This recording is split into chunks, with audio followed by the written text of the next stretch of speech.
थे और नामों का जिक्र कर रहे थे, सबूत ना होने की बात कर रहे थे। यही लग रहा था कि सभी को बरी कर दिया जाएगा, इनके पक्ष में फैसला आएगा और पक्ष में फैसला आ भी चुका है। बल्ले बल्ले हो चुकी है इन 7 आरोपियों की, जिन्हें आरोपी बनाया गया था, इन सब की बल्ले बल्ले हो चुकी है। 17 साल का जो लंबा इंतजार था वो कहीं ना कहीं अब खत्म हो चुका है और ये लंबे इंतजार के बाद कहीं ना कहीं अब राहत की सांस सभी ने ली है। मालेगांव ब्लास्ट केस में एनआईए कोर्ट का ये बड़ा फैसला, 7 आरोपी बरी हो चुके हैं। 17 साल के बाद ये बड़ा फैसला जब सामने आया तो कहीं ना कहीं खुशी भी अब सभी 7 आरोपियों के जहन में होगी कि लंबा इंतजार करना पड़ा है, इतने जो है विवादों में घिरे हैं, आरोपों में घिरे हैं और 17 सालों में के बाद कितना कुछ बदला। आपने खुद देखा कि किस तरह से साध्वी जेल गई, जेल में रही, उसके बाद आई, सांसद तक बन गई और फैसले का अब इंतजार करती रही इतने लंबे वक्त तक। अब जब फैसला आया है तो कहीं ना कहीं खुशी भी होगी।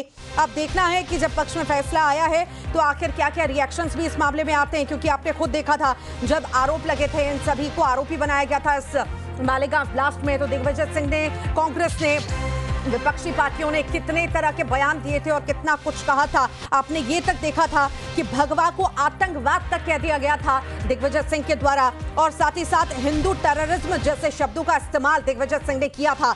अब खासकर जब इस तरह से दिग्विजय सिंह ने ऐसे शब्दों का इस्तेमाल किया तो भाजपा और इन नेताओं को बहुत घेरा भी। तो अब जब यह फैसला आया है, 7 आरोपियों को बरी कर दिया गया है, तो ये देखना बेहद ही महत्वपूर्ण है कि अब कैसे रिएक्शन आते हैं। ये बड़ी खुशी की बात है, सभी 7 आरोपियों के लिए खुशी की, राहत भरी खबर है, क्योंकि इंतजार बहुत लंबा खिंचता जा रहा था। आप देख रहे थे कि जांच एजेंसियां बदलती चली गई और जज बदलते चले गए, तारीख पे तारीख बदलती चली गई और अब जब आज का दिन तय किया गया, मई के बाद, मई पहले तय किया गया था 2025, अब 31 जुलाई जब तय किया गया तो इस पर भी संशय बना हुआ था।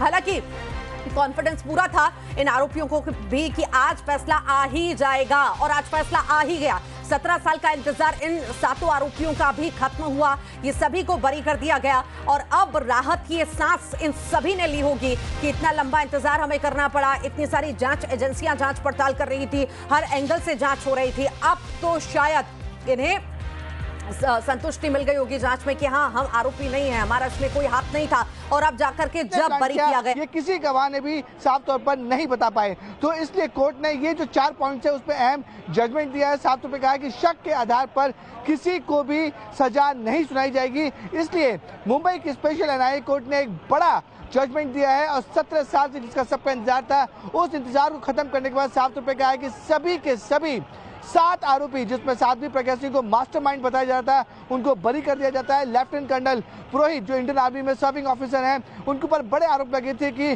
पूरा प्लान रचा, आरडीएक्स उन्होंने मुहैया कराया और साथ ही साथ पूरे बॉम्ब को उन्होंने प्लान करवाया, पूरी साजिश रची। अब सभी के सभी 7 आरोपियों को इसमें बरी कर दिया गया है। बड़ी राहत, एक बड़ा जजमेंट जो है वो मुंबई के स्पेशल एनआईए कोर्ट ने दिया है। हालांकि जो आरोपी थे वो शुरू से ही साफ तौर पे कह रहे थे कि उनके खिलाफ सबूत है वो बहुत कम है, उन्हें बार बार इस पूरे मामले में फंसाया गया था।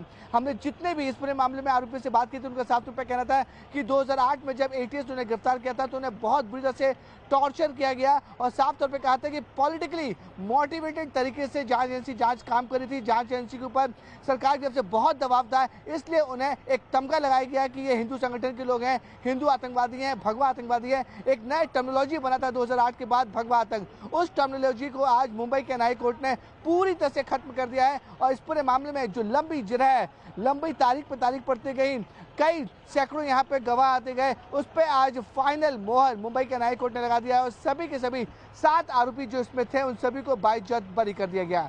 जसप्रीत, ये सहयोगी भी जानकारी दे रहे हैं एनआईए कोर्ट के बाहर से कि किस तरह से ये पूरा फैसला सुनाया गया और सभी को बरी कर दिया गया है और किसी भी तरह के सबूत नहीं पाए गए। इंतजार लंबा था पर एक एक चीज की ब्रीफिंग की गई और उसके बाद ये फैसला जो है सुना दिया गया। ज्यादा जानकारी भी लेंगे, सहयोगी हमारे साथ शैलेंद्र जुड़ गए हैं। शैलेंद्र, 17 साल का इंतजार साध्वी प्रज्ञा के साथ और 6 आरोपियों ने भी किया। साध्वी ने क्या क्या नहीं देखा, जेल गई, फिर आई, फिर सांसद बनी, फिर इंतजार करती रही, जांच एजेंसियां बदलती गई, तारीखें बदलती गई, आज जाकर के फाइनली फैसला आया और सभी आरोपियों को बरी कर दिया गया।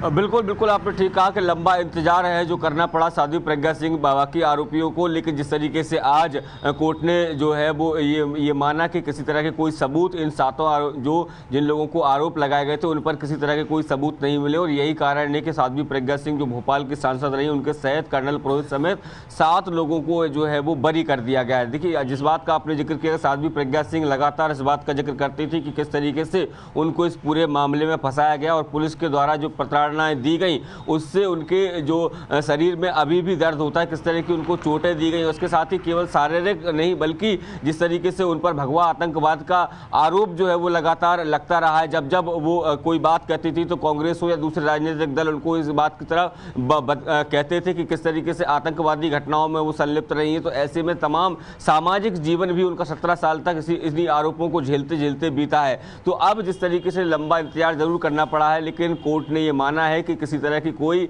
साजिश इन लोगों के द्वारा नहीं रची गई थी। जो बताया जा रहा था कि जिस बाइक में स्कूटर में जो बम प्लांट करने की बात हुई थी कि इनकी तरफ से ये बम जो है वो प्लांट किया गया था, तो इस तरह के कोई सबूत जो है वो कोर्ट के सामने नहीं रख पाए। हालांकि ये बात जरूर हुई कि धमाका हुआ था, लेकिन वो धमाका किसने किया था और किन परिस्थितियों में हुआ, लेकिन इतना तो साफ है कि जिन लोगों पर ये आरोप लगाए जा रहे थे लगातार, जिनको ये आरोपी कहा जा रहा था, राजपाल सिंह सिसोदिया साहब हमारे साथ जुड़ गए हैं। राजपाल जी, बहुत स्वागत है आपका। बल्ले बल्ले प्रज्ञा, साध्वी प्रज्ञा की, तो क्योंकि लंबा इंतजार वो कर रही थी और इंतजार अब खत्म हुआ, क्योंकि जैसे आरोप दिग्विजय सिंह ने लगाए, कांग्रेस ने लगाए, विपक्षी पार्टियों ने लगाए, कहीं ना कहीं वो जो भगवा आतंकवाद का शब्द का इस्तेमाल उन लोगों ने किया, अब उसको लेकर के क्या कहेंगे आप, जो फैसला आया है?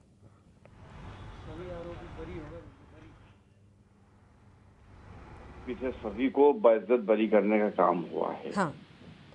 ये एक राहत की खबर है प्रज्ञा सिंह जी के लिए, परंतु क्या इस रिहाई से उन्होंने जो पिछले 17 साल तक अपने सार्वजनिक जीवन में इस प्रकार का अपमान झेलने का काम किया, एक अभियुक्त के रूप में कांग्रेस ने उन्हें प्रचारित किया, उसकी भरपाई हो पाएगी? मैं समझता हूँ नहीं हो पाएगी। कांग्रेस ने अपनी तत्कालीन सरकार बनाने के लिए वोट बैंक साबित करू शकले माझं नाव रणजित मोटरसायकल बद्दल देखील आज कोर्टामध्ये सांगण्यात आलं की नक्की डिटेल्स में खारिज कर दिया गया है जो पुरावे उन्होंने दाखिल किए थे, जो एक्यूज के अगेंस्ट में सफिशिएंट नहीं जो आरडीएक्स की थी और साजिश जी आरडीएक्स नहीं मिला है, ऐसा भोपाल और फरीदाबाद में नहीं हुई थी, ये बात सभी की जो सेक्शन थी उसके सैंक्शंस को भी कौन से ही सेक्शन थी उसके सैंक्शंस को भी हटा दिया गया है, कौन से ही सेक्शन अनएप्लीकेबल डिटेल जजमेंट आएगा। डिटेल जजमेंट कब तक एक्सपेक्ट कर सकते हैं? 12 घंटे लगेंगे, एसएफ साहब ने कहा है कि अपलोड होने को टाइम लगेगा। डिटेल जजमेंट 12 घंटे के बाद 1000 पेज के ऊपर कुछ है तो थोड़ा सा समय लगेगा। बार हिंदू दहशत का ये सिर्फ पॉलिटिकल नरेशन था और कुछ भी नहीं था, और जो आपका जो आतंकवाद का विषय था ऐसा कोई विषय है नहीं, और कोर्ट ने आज साबित कर दिया है कि 17 साल के बाद कि ये कोई घटना इन लोगों से की गई नहीं है। हो उशीर लागला, पण कसं होतं की व्हॉल्युमनेस विटनेस होते, 325च्या जवळजवळ विटनेस होते, ते सगळं घेण्यासाठी वेळ लागला। परंतु ज्या पद्धतीने सगळा हा राजकीय हेतू पुरस्कार वाद सुरू होता, हा त्या काळातला एनसीपी आणि काँग्रेसने केलेला षडयंत्र जो अधिकारी जिम्मेदार थे उनके खिलाफ आप लोग क्या आगे नहीं, डेफिनेटली जो आपने 7-11 में देखा या इस केस में देखा, कई सारे अधिकारी जो कॉमन है, इस बारे में हमने पिटीशन भी फाइल की है, जो इतने साल हमारे सब लोगों के बर्बाद हुए हैं, और उस वजह से अभी इस बारे में हम एक्शन लेंगे। कोर्ट ने ये भी कहा है कि जो एक एटीएस अधिकारी चतुर्वेदी के घर में आरडीएक्स प्लांट करते हुए देखा गया, उसके बारे में भी कोर्ट ने उसमें ऑब्जर्वेशन किया है, और डिटेल इसमें जब जजमेंट आएगा तब और बात कर सकते हैं।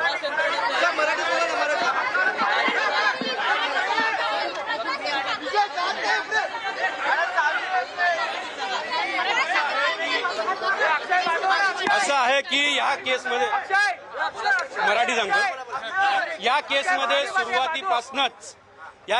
सुरुवातीपासूनच वेगवेगळ्या प्रकारचे स्टेटमेंट। और हमारे साथ कांग्रेस से भूपेंद्र गुप्ता जी भी जुड़ गए हैं। भूपेंद्र जी, फैसला मालेगांव ब्लास्ट में आ चुका है, 7 आरोपी बरी हो गए हैं, क्या कुछ कहेंगे आप?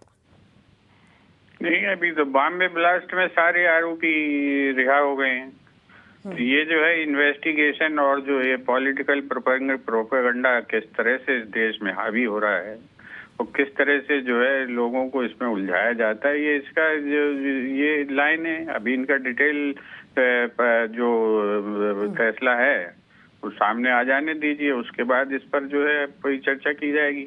बीजेपी कह रही है कि सत्य की जीत हुई है। नहीं, कहने वाला तो यही कहेगा, जो जीतता है वो यही कहता है कि सत्य की जीत हुई है। 17 सालों तक कांग्रेस ने कई आरोप लगाए, पर उनका 17 साल जो उन्होंने प्रताड़ना सही, वो वापस दिन नहीं आ सकते जो उनके ऊपर बीता है। ये तो सभी कह रहे हैं, बॉम्बे ब्लास्ट के लोग भी यही कह रहे हैं कि उनके दिन वापस नहीं आ सकते। अगर मानवता की और न्याय की बात करनी है तो सारी बात करनी पड़ेगी। ये तो जो है ये बात तो सभी जगह लागू होती है। दिग्विजय सिंह जी ने कहा था कि भगवा आतंकवाद है, ये कई सारी बातें कही थी, इसको लेकर के आप क्या कहेंगे, अब क्या कहेंगे जब फैसला आया है?